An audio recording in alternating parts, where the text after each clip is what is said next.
አላህ ቀርቦ ባሮቼ ምን ፈልገው መጡ ብሎ መላእክት ለሚኩራራበት ቀን ኸይሩ የውምን ጠልዐት ዐለይሂ ሸምስ ፀሐይ ከወጣችበት ምርጡ ቀን 9ኛው ቀን መላእክት ሁሉ የሚታደሙት ቀን ያ ዓረፋ የሚባለው ተራራ ጥግ ምእመናን የሚሰፍሩበትን ያ ተራራ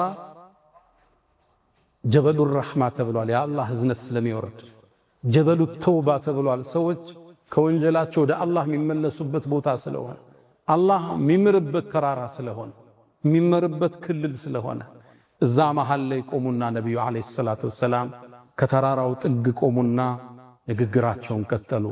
እናንተ ሰዎች ሆይ ከዚህ ዓመት በኋላ እናንተ ውስጥ ላልኖር ይችላል። ለዛ ነው የስንብቱ ሐጅ የሚባለው ሐጀቱል ወዳዕ የመፈጸሚያው የመጀመሪያቸውም የመቋጫቸውም ሐጅ ነው። ለነቢዩ ዓለይሂ ሰላቱ ወሰላም ንግግራቸውን ጀመሩ። አዩሃናስ እናንተ ሰዎች ሆይ ተመልከቱ፣ የመጀመሪያ አስተምሮታቸው ኢነ ዲማአኩም ወአምዋለኩም ወአዕራደኩም ሐራሙን ከሑርመቲ የውሚኩም ሃዛ ፊ በለዲኩም ሃዛ ፊ ሸህሪኩም ሃዛ አሉ። ደማችሁ አሉ፣ ገንዘቦቻችሁ፣ ክብሮቻችሁ አንዱ በአንዱ ላይ ሊያልፋቸው የተከለከሉ ናቸው። ልክ ይሄ ቦታ አላህ ዘንድ የታፈረ የተከበረ እንደሆነው፣ ልክ ይሄ ቀን የተከበረ ይሄ ወር እንደሆነው፣ ይሄ ቦታ የተከበረ እንደሆነው አላህ ዘንድ የሰዎቹ ደም፣ ገንዘቦቻቸው፣ ክብሮቻቸው፣ ስማቸው፣ ዝናቸው እናንተ ዘንድ የተከለከለ ነው። ኢላ አን ተልቀው ረበኩም ጌታችሁን እስክታገኙት ድረስ እስክትገናኙት ድረስ ለዚህ ተብሎ የሚፈቀድ ነገር የለም። ነቢዩ ዓለይሂ ሰላቱ ወሰላም በማሳረጊያ ትምህርታቸው መጀመሪያ ያስቀመጡት ኢነ ዲማአኩም፣ ኢነ ተውኪድ ነው፣ አጠንክረውን የጀመሩት ደሞቻችኋል።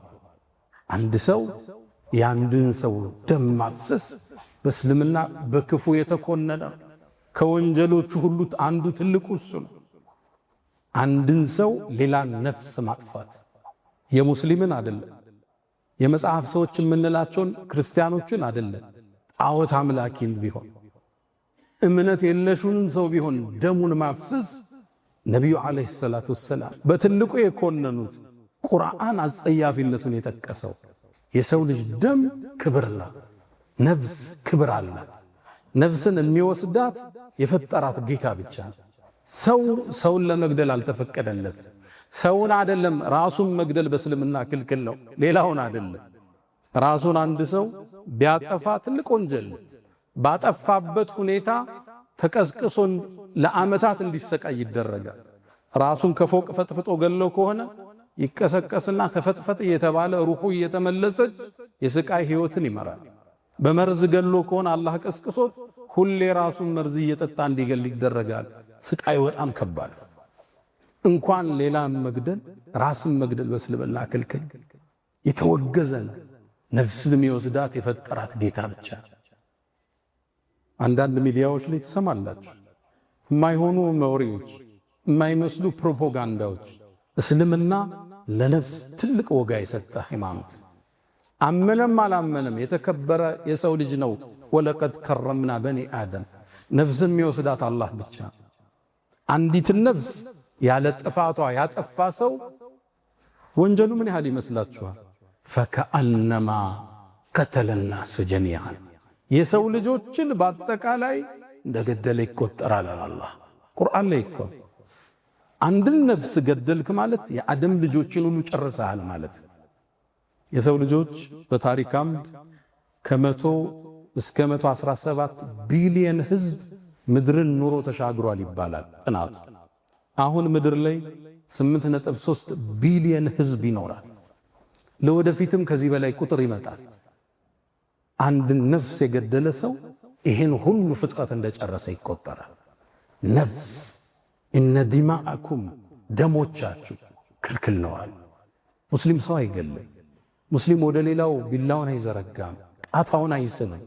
ሙስሊም ሆነ አልሆነ፣ ጠላት ሆነ አልሆነ፣ ሊያጠፋህ ሲመጣ፣ ዲንህን ሊያወድም ሲመጣ ያኔ ደረትህን ትሰጣለህ፣ ያኔ ትሰዋለህ። አብሮ የሚኖረው ምንም ያላደረገውን የፈለገውን ነገር ይመን የመኖር መብት አለ። ደሙን ልታፈሰው አልተፈቀደልህ። ደም ማፍሰስ ጸያፍ ነው፣ ትልቅ ወንጀል። እስልምና የአንድን ሰው ነፍስ በሁሉም ሰው ነፍስ የመዘነው። ወመን አሕያ አለ ሕያው ያደረጋት አንዲትን ነፍስ የሰው ልጅ ሁሉ ሕያው እንዳረገ ይቆጠራል። አንድ ጎረቤት ታሞ አግኝተኸው አሳክመኸው ሕይወት ዘርአበት ማለት የሰው ልጆችን ሁሉ ሕያው እንዳረክ ይቆጠራል። ነፍስ ደምን ማፍሰስ ጸያፍ ነው። ሁሌ ላይ ይገርመኛል። ደም ለምን ቀይና ወፍራም ሆነ? እንድትጸየፈው እኮ አይደለም። የሰው ደም የሌላ ደምን እንኳን እንድትሸሸው።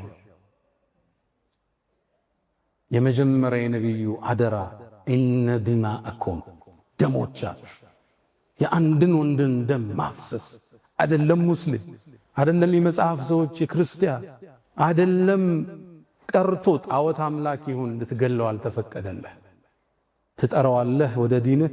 ከተቀበለ መልካም፣ ካልተቀበለ ለኩም ዲኑኩም ወሊየ ዲን። እኔም መንገድ አለኝ፣ አንተም መንገድ አለ። ኢነ ዲማአኩም ልብ በሉት፣ አስምሩበት። ደሞቻችሁ ወአምዋለኩም ገንዘቦቻችሁ።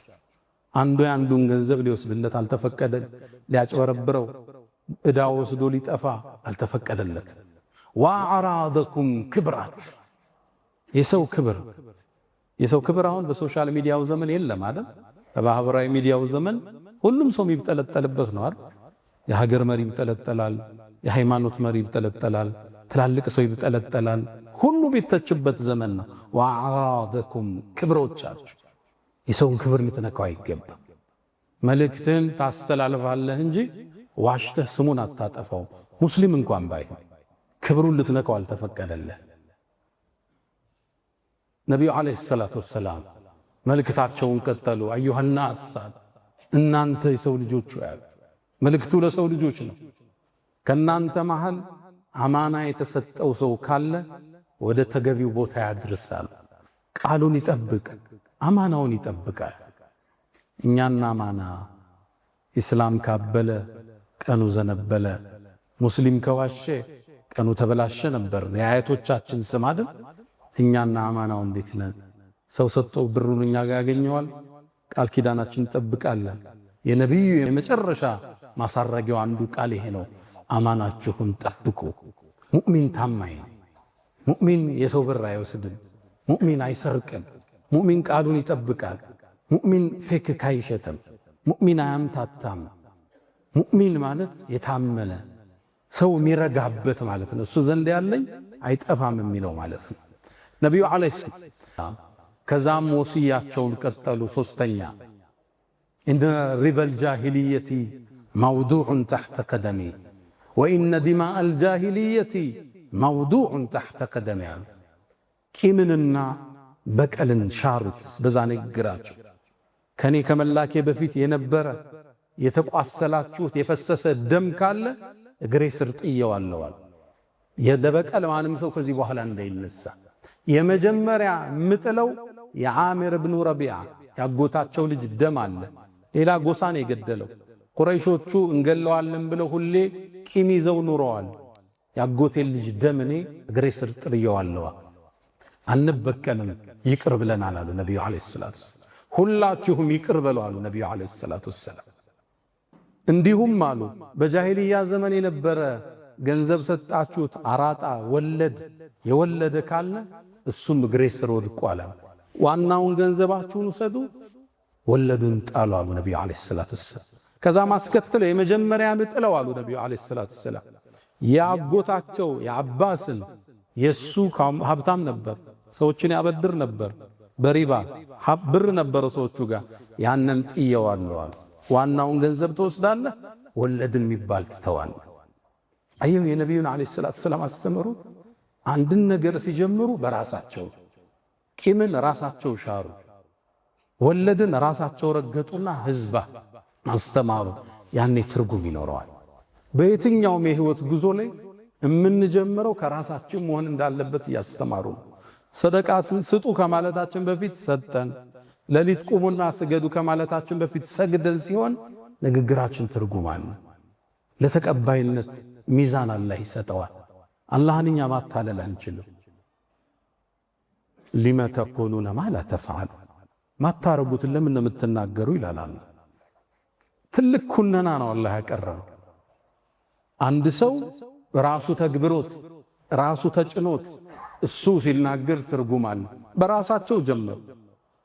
ነቢዩ ዓለይሂ ሰላቱ ወሰላም በህይወት ጉዟቸው በአጠቃላይ ጉዞ የሚጀምሩት ከራሳቸው ዘካን ስጡ አሉ። ለራሳቸው ቤተሰብ ግን ዘካን መሰጠት ክልክል ነው። የነቢዩ ቤተሰብ ከሆንክ ዘካ ይገባህ። ለምን? ይሄ ዲን እሳቸው የሚበሉበት አይደለም ያበሉበት ነው። የእሳቸው ቤተሰብ የሚጠቀሙበት አይደለም ሌላው የሚጠቀምበት ነው። እስልምና ውስጥ ወኢታኡ ዘካት ዘካን የሚሰጡ እንጂ ዘካ የሚቀበሉ የሚል የተወደሱ ሰዎች የሉ። እስልምና የምታበላበት እንጂ የምትበላበት ዲን አይደለም። በአንስከው ክብር ዝና እውቅና የምታግበሰብሰው ጥቅም የለም። እንደ ሰው ለፍተህ ነው የምታድረው። አንድ ትልቅ ሰው ወደ ሆነ ሱፐርማርኬት ገቡ። ሲገቡ ይሄ ቲን ይሸጥ ነበር። ወቲን ወዘይቱን ፍራፍሬ ይሄ ሊገዙ ሲገቡ ሰውየው አያቸውና እንዴ ሸኽና እርሶ መጡ እንዴ በነፃ ይውሰዱ አላቸው። እሳቸው አንድ ቃል አሉት፣ ላነሽተሪ ቲን ብዲን አሉት። እኛ እኮ ቲንን በዲን አንገዛም ብለው ጥለው ወጣዋል። የእስልምና አቋም ይሄ ነው። ኃላፊነት ሲሰጥህ ያላግባብ አትጠቀመው። የመጅሊስ ቦታ ሲሰጥህ በነፃ ሐጅ አትመላለስበትም። የህዝብ አማና ነው የተሰጠህ። የተሰጠህን ክብርና ዝና ንዋይን አታሳድበትም። እንደ ሰው ሰርተህ ነው የምታደር። ተበድረህ ለፍተህ ወድቀህ ትነሳለህ። ከዛም ዘካት ትሰጣለህ። ዘካት ትቀበል። በአገልግሎቶቻችን ጥቅም ማሳደድ የለብን። ይኸው እዚህ መስጂድ ላይ ብዙ ዓመት ኢማም አድርገውኛል። እስካሁን ደሞዝ አልሰጡኝም። ነጋዴስ ሆነን ደሞዝ እንዴት እንወስዳለን? የክፍለ ሀገር ዳዕዋ ስንጠራ ራሳችን ትኬት ቆርጠን ሰው መዋጮ ሲያደግ አብረን አዋጠን ምትኖረው ዲን ነው እስልምና። ረሱል ያደረጉትን ሰለላሁ ዐለይሂ ወሰለም እሱ ነቢዩ ዐለይሂ ሰላቱ ወሰላም መጀመሪያ ምጥለው ያጎቴል ወለድ ብር ነው አሉ። መጀመሪያ ግሬሰር ምረግጠው ያጎቴል ልጅ ደም ነው አሉ። ያኔ ትውልድ ይከተላል።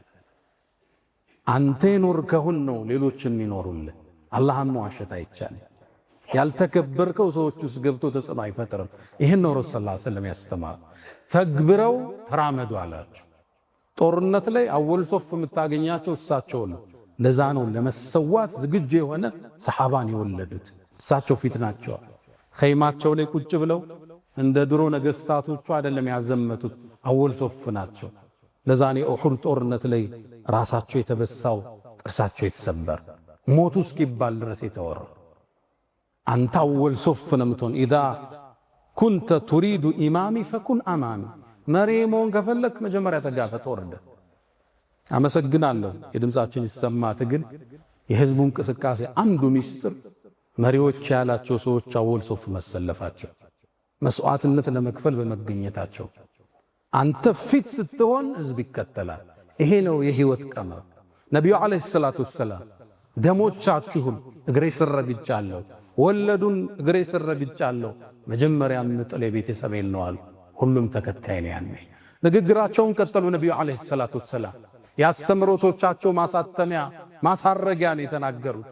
ከዛ ማስከተሉ እስተውሱ ብንሳኢ ኸይራ አለ። የሴቶቹን ነገር አደራሉ። ወተቁላህ ፊኒሳ ሴቶቹን እንዳትበድሏቸው። ሴት ልጅ አሁን የዕቃ ማሻሻጫ መቀለጃ ነች አይደል? ክብር ያልተሰጣት አደባባይ የወጣች ራቆት እንድትሸጥ የተደረገች ነች። ታገቢኛለሽ ወይ ብሎ ተንበርክኮ ይጠይቃትና በንበርክክ ከቤት ያስወጣታል በአመቱ። ሴት ልጅ መቀለጃ የሆነችበት ዘመን ላይ እንገኛለን። እስልምና በመጨረሻው አደራ ላይ እንኳን እሷን አረሳት። አደራችሁን አሉ ንብረቶቻችሁን ልታሟሉላት ቤቷን ምግቧን እናንተ ላይ ግዴታ ነው። ደግሞ የእናንተን ክብር ሚነካ ነገር ላታደርግ እሷም ላይ ግዴታ ነው። ድሮም እስልምና ሴት ልጅ ስትቀበር አግኝቷት እሱ ነበር ያዳናት። ወኢዘል መውኡደቱ ሱኢለት ቢአይ ዘንቢን ቁትለት። አንድ ሰው ሴት ልጅ ሲወልድ ያፍር ይሸማቀቅ ነበር። እስልምና መጥቶ ሴት ልጅ ትልቅ ደረጃ ሰጣት፣ ከፍ አደረጋት። የቤቱ ንግሥት አደረጋት። እሷ